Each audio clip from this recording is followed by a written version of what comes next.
auditeurs, bonjour. Voici les titres de ce journal. Marche pacifique à Port-Louis. Les artistes locaux réclament leurs droits. Une collecte de sang se rassemblait pour une bonne cause. Environnement, zéro plastique non dégradable depuis 2016. ISEC Mauritius Global Village 2016. Caveli, entre ferveur et polémique. Éducation, les leçons particulières, une tendance grandissante. Ils étaient plusieurs à se rassembler à Port-Louis pour une marche pacifique contre le piratage. Plus de détails avec Dassa Apalasomi et Nehida Libukas. Des chanteurs, acteurs et d'autres artistes locaux se sont donné rendez-vous dans les rues de la capitale le vendredi 29 janvier pour une marche pacifique. Cette marche a été organisée dans le but de lutter contre le piratage de leurs CD et la brutalité policière envers les artistes. Voici un extrait du chef d'orchestre Bruno Raya qui a conduit cette marche.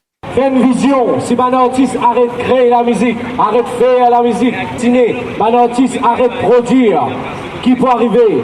Pas oublier qui est un peuple sans culture, et comment dire un zob sans racine. Allô, tout le monde sait qu'il a, est-ce qu'ils sont d'accord? Dire respecter les droits artistes. Le chanteur Alain Ramanissom, lui, pense que le public doit arrêter d'acheter des CD de piratage car cela blesse le métier des artistes. Tous les ans, beaucoup d'années, il y a ça qui vendent des pirates nous CD. La c'est pirate nous droit. Quand un artiste fait un album, il dépense beaucoup d'argent. Et qui, quand il peut vendre ce album pas vendre du tout, malgré qu'il y ait un artiste populaire, c'est pirate qui peut vendre la plupart. Si tu ne passes des pirates, jamais pas prendre un piratage.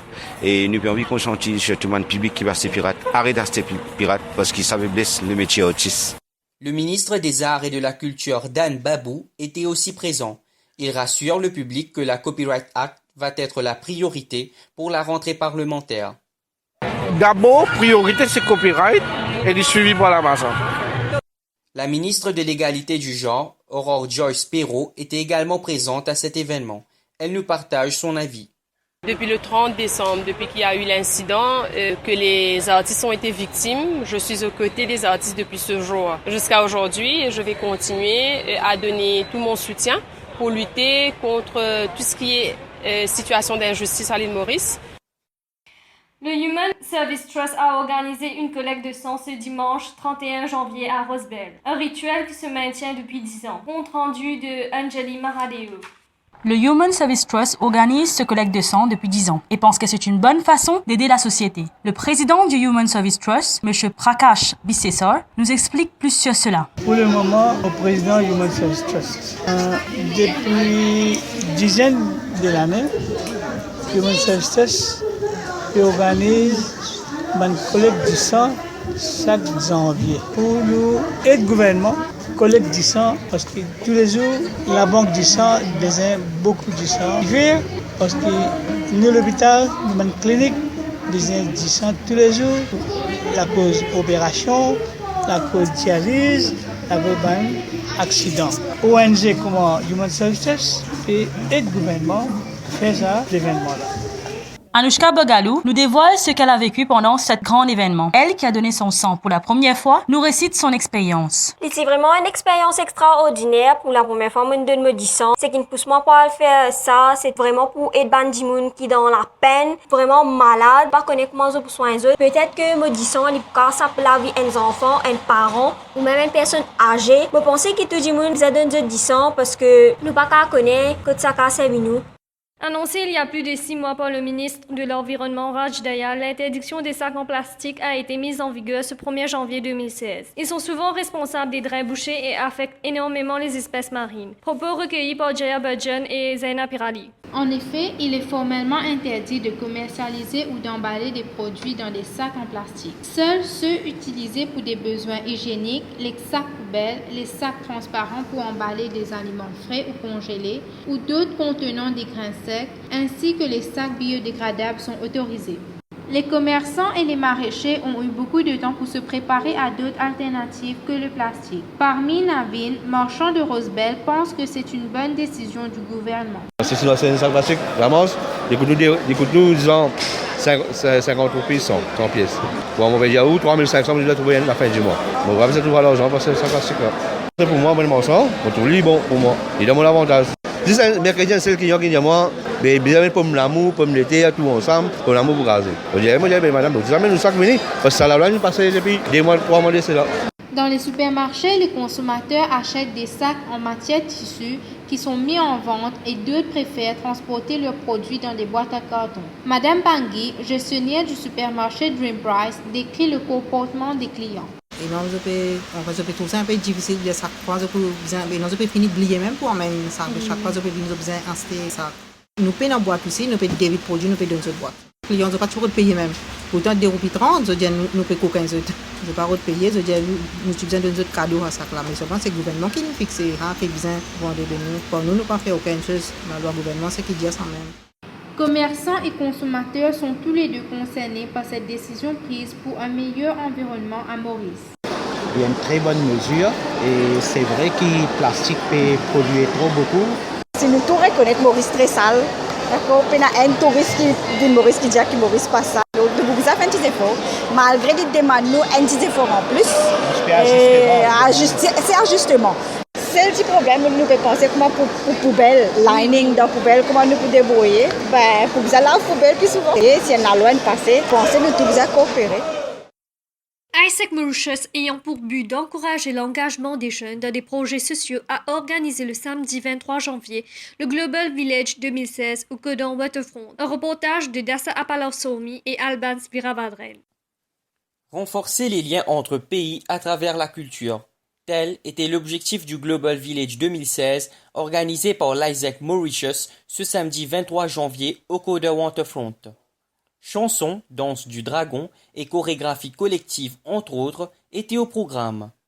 Le président d'Isaac Mauritius, Ovin Nathan, explique que le rôle de l'organisation est de sensibiliser le monde à travers les actions sociales des étudiants étrangers. A Global Village is us trying to showcase what we impact. We impact the world through students who come to different countries, who do a cross-cultural exchange, and they go to a different country to work for a social project. Like when they meet, they stay with like 6 people from 6 different countries for 6 weeks. We have around 15 nationalities, and they are here representing their country, and they also have like souvenirs from their countries which they want to share with the society. Mushira Royman, étudiante à l'Université de Maurice et membre d'Isaac, a pour sa part parlé d'échanges culturels entre étudiants de 11 pays. Donc, Global Village, c'est le showcase de culture de tous les internationaux qui viennent travailler dans un projet ici à Maurice. Pour l'instant, aujourd'hui, on a 11 pays, c'est-à-dire nationalities, qui sont là pour promouvoir notre culture, montrer nos traditions, qui se fait notre langage, notre food, etc. Plus à cause de danser, des chansons qu'ils peuvent faire ou même des karaoké. Malgré le temps nuageux, les gens étaient nombreux et les prestations ne les ont pas laissés indifférents. L'événement est bien serré, bien organisé. On a beaucoup de monde depuis beaucoup de différents pays, je trouve. Et il y a une jolie portage, on a différentes performances. Il y a beaucoup de performances, je trouve.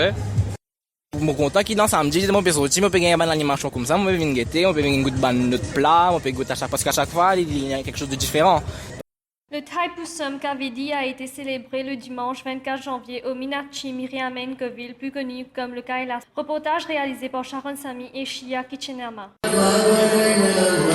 Le Kavedi marque la victoire du dieu Mulga sur le mal. Bravant la chaleur et le soleil en signe de sacrifice, les Tamouls ont voulu faire part de leur spiritualité et de leur dévotion.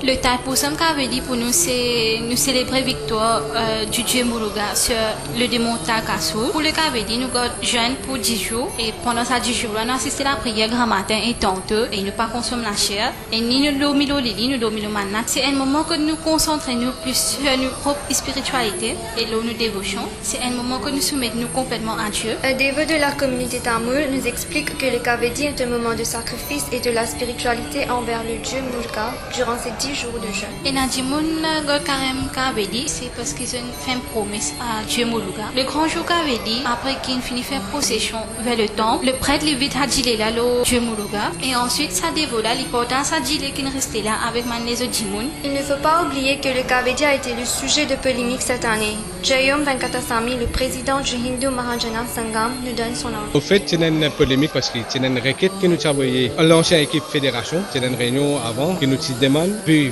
la prochaine dimanche, salaniat d'un conseil public. Après, il y a une autre lettre qui l'ancienne direction. Il a fait l'année 20 et l'année 20 va se faire. Non, vu qu'il fait une réunion quand il cancelle sa conseil public là. Avoir des bonnes notes et réussir ses études, tel est le rêve de tous. Cependant, c'est une tendance pour prendre des leçons particulières afin de réussir aux examens. Voici un reportage de Johan Bissessar. Un grand nombre d'élèves se tournent vers les leçons particulières. Mais pourquoi ce choix? Certains comme Anuraj Iramon, qui attend les résultats de la HSI, affirment que ça aide beaucoup à comparer ce qu'il reçoit à l'école. Moi, en tant qu'étudiant, l'école secondaire, il peut faillir dans ce devoir. Les élèves qui perdent les leçons, je peux recevoir plus d'informations, plus de training que dans l'école. L'école, il peut nous donner un training qui n'est pas 100%, il peut dire 25% qu'il peut faire en total. Ashok de Barry, recteur du collège Hamilton, selon lui, les gens croient que leurs enfants vont mieux réussir s'ils prennent des leçons. Ça, c'est quelque chose qui a été ancré dans notre système, les leçons particuliers, et ça, vu la société qui est en train de bouger, les élèves ont tendance à suivre aveuglement ce que les autres disent. Le professeur Kaushik Arlal, qui donne des leçons de français pour les élèves secondaires, avance 3 raisons pourquoi les élèves prennent des leçons. Première raison, donc comme quoi, donc être parmi les meilleurs et pour améliorer leur note à l'école, pour améliorer les résultats de fin d'année académique. Deuxième chose, c'est comme quoi donc les parents eux-mêmes qui veulent que leur enfant puisse progresser donc dans la vie et dans les études. Donc c'est pour cette raison qu'ils poussent les élèves à prendre des leçons particulières également. Troisième point, c'est que donc les élèves suivent des amis comme quoi. Malgré les leçons, le taux de réussite dans les matières principales sont toujours en déclin. Selon nos interlocuteurs, ils avancent divers facteurs qui contribuent à cette baisse. Il y a beaucoup de distractions. Les élèves ne pas mettre l'emphase sur l'éducation avec mon connaît, si vous me apprendre, pas bien travail. Ils ne pas venir priorité numéro 1 pour les enfants apprendre. Nos élèves ont tendance à prendre les sujets tels que sciences, économie et comptabilité et ils ont la tendance de négliger les langues parce que maintenant les élèves ne lisent pas, ne regardent pas les médias. Et l'élève, il veut uniquement donc comme quoi passer, réussir dans les matières qu'il va faire au niveau de la HSI. Par exemple, si je veux faire Accounts Economics et Bottom Travel, je me concentre uniquement dans ces 3 sujets-là et je laisse tomber les autres. La journée du vendredi 5 février a été marquée par l'annonce des résultats du HSI et par la proclamation des lauréats. France Boy de la Gironde, Keren Polia, la fierté de la région sud. Elle est la première lauréate du collège France Boy de la Gironde. Pétarade, danse du lion, distribution de gâteaux, ce lundi 8 février marque le nouvel an chinois, placé sous le signe du singe de feu. Kunchifak Choi. Avis de forte pluie et de vent fort, les établissements scolaires fermaient ce mardi le 9 février. Et on arrive à la fin de ce journal. Merci de l'avoir écouté.